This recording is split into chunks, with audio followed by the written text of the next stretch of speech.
Well, hello and welcome back to Middle-Aged Moto. I'm out for a early morning ride and loving it.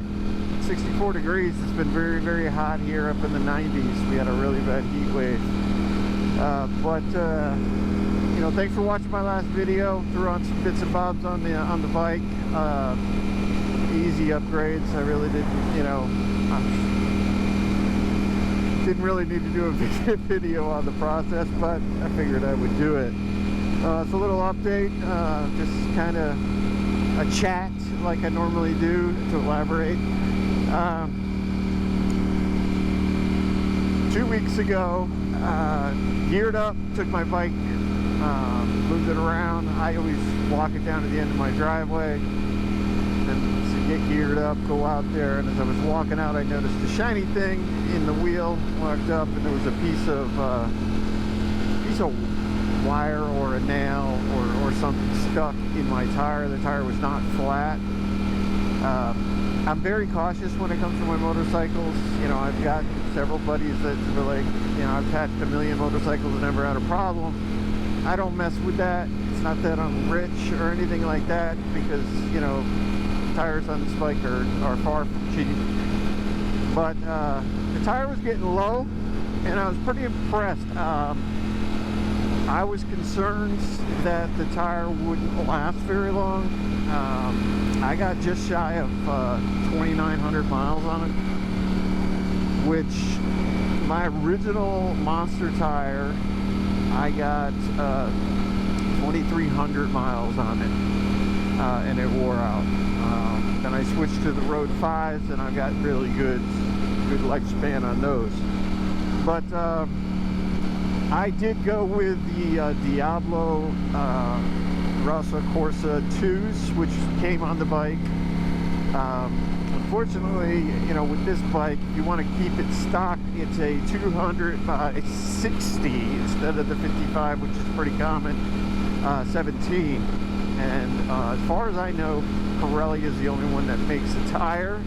The Rosso 4s, which are the next level down, is which my Monster came with. They're available in this size now, but I decided to go with what was original on it. I'm keeping this bike, you know, with as sticky as I can without really having a tire that, you know, is basically, you know, wears out in a heartbeat.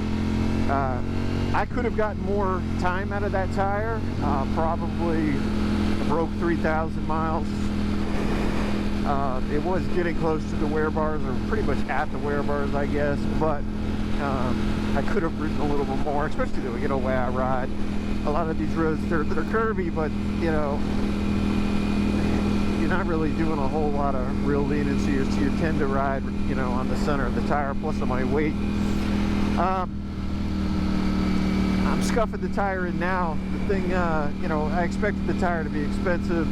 The tire was $409 installed at my Honda dealer. And I guess, you know, the supply shortage, it took them a little bit of time to get the tire, but they were able to get it in less than a week. The supply shortage is, you know, has got everything, you know, going up. So the tire was, you know, $409. And if I can get 3,100 miles out of it, we're good to go. I'm not going to complain. While I was there, of course, like I mentioned in my last video, I went up front and talked with the sales guys, the sales managers, and asked about two different bikes that are relatively hard to get right now. Well, I guess all bikes are kind of hard to get, but these are specifically hard to get. And they had one of the bikes coming in, the cheaper of the two, and it's due in at the end of this month, first week in June, but it did not have a solid build date. It was an estimate, and it was not claimed, so I put a deposit on it. I'm going to finance through Honda. I'd rather use their money. I got a darn good interest rate, so I basically secured the loan, and now I just wait for the bike to arrive. When I went in to get my tire put on, that all occurred when I was ordering the tire. When I went in to get it put on, I went up to see the sales guy, and he basically said, yes, I have a ship date. Now, we're going to take that with a grain of salt.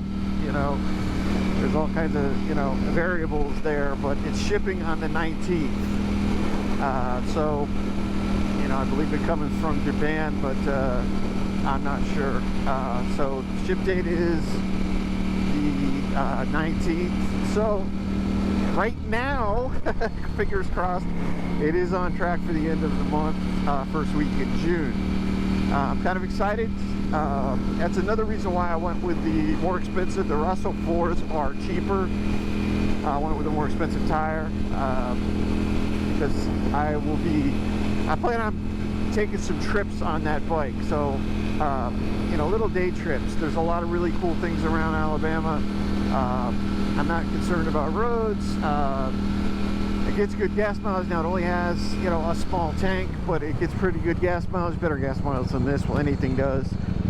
And so I'm going to be cruising around, trying to hold my tongue and so I can kind of reveal the bike and talk more about it. So I'm kind of selective on what I can say. But yeah, I'm excited to get the new bike. I can pound some miles on it. It'll last forever. And I'm kind of excited. Once that bike is paid off, I'm considering Honda's brought out an NT 1100, I want to say, which is kind of a sport tourer in quotes, and kind of an old man's bike. But Dave will understand because, you know, we're getting to be old, and he got an old man's bike recently. But it's well equipped, and it's about 12 grand, and it's got some really good equipment on it, and it's more of a tourer, and it'd be something that I can ride, you know, some longer trips that I don't want to, you know, you know, take my new bike.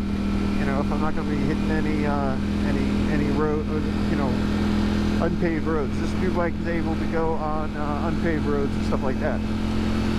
So with that said, this is more of a catch-up, another ramble. I kind of just ramble on my videos. If you're looking for super technical stuff, I'm not the guy. But I'm hoping to do some adventures once the new bike comes in, and we'll talk to you all soon.